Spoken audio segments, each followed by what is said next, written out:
Everyone at CNN is developing an inferiority complex because, well, they are inferior, especially compared to a guy in his kitchen on a laptop, and they've lost over 1 million viewers over the last several years. And so they started their election coverage yesterday, begging people not to pay any attention to social media and to trust them instead. Stay off social media, people. If you're trying to figure out, are there really issues with votings? Trust your local officials. Trust us here. Trust a news source that you know and trust. To be honest about this, they're doing their jobs and they're doing it right. Trust CNN.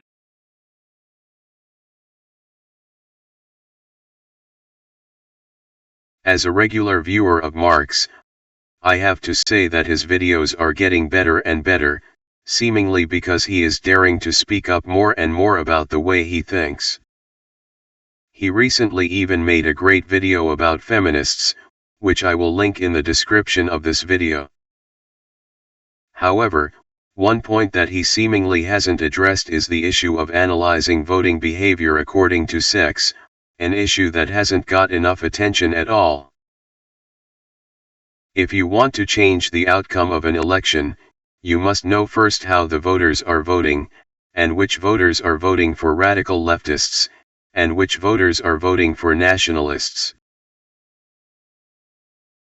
I am telling this to you because over here in Femland, we are at least one step ahead of you. This is what Femland's government looks like. Every single government party leader is a radical third-wave feminist. They like to dress up in black, which I perceive to be very unfeminine. Their policies include everything from abortion on demand, to changing your sex whenever you feel like it, to promoting mass immigration from non-Christian countries. One of the main reasons they do the latter is because they want to get rid of the white patriarchy, which they believe oppresses them so horribly. I will illustrate my point empirically by having a look at the voting behavior in the recent Swedish parliamentary elections, which was won by the right-wing parties. In this first visualization of the voting behavior you can see the votes of women. Observe that the parties are organized from the so-called left to the so-called right. On the left side you have the leftist party, and to the outer right you can see the nationalist party of the Sweden Democrats. Do not mistake them for the American Democrats, they are quite the opposite in their values. Note that the extreme left party and the Social Democrats together already received 41% of women's votes, and if you add the Greens the sum is 48%.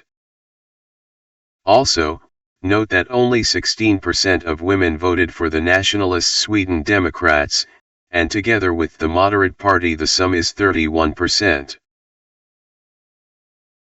Also, take note that only 5% of women voted for the Christian Democrats.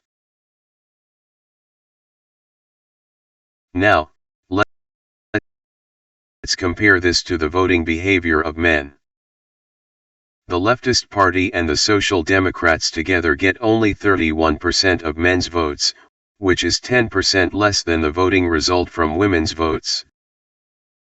And, on the right side, 25% of men voted for the nationalist Sweden Democrats, which is 9% more than the result of the women's votes. Also note that, sadly only 5% of men also voted for the Christian Democrats.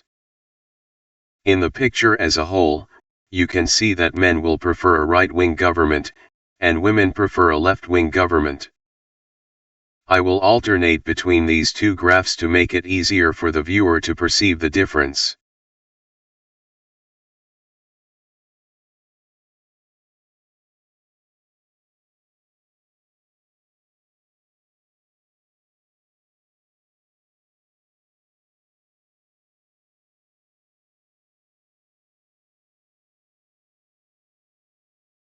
Also, the results of the Michigan gubernatorial elections made it to the Finnish newspapers.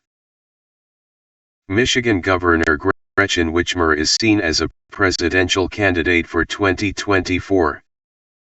Obviously, she has a woman bonus, especially with the Dems, pushing for a woman president over and over again. It doesn't matter how evil her policies are, like murdering unborn babies for no reason, or confusing children with some gender garbage. What do you think will happen if Whitmer is elected president? Of course, she will gather an administration of evil radical third feminists, and your government will look just as mine already is.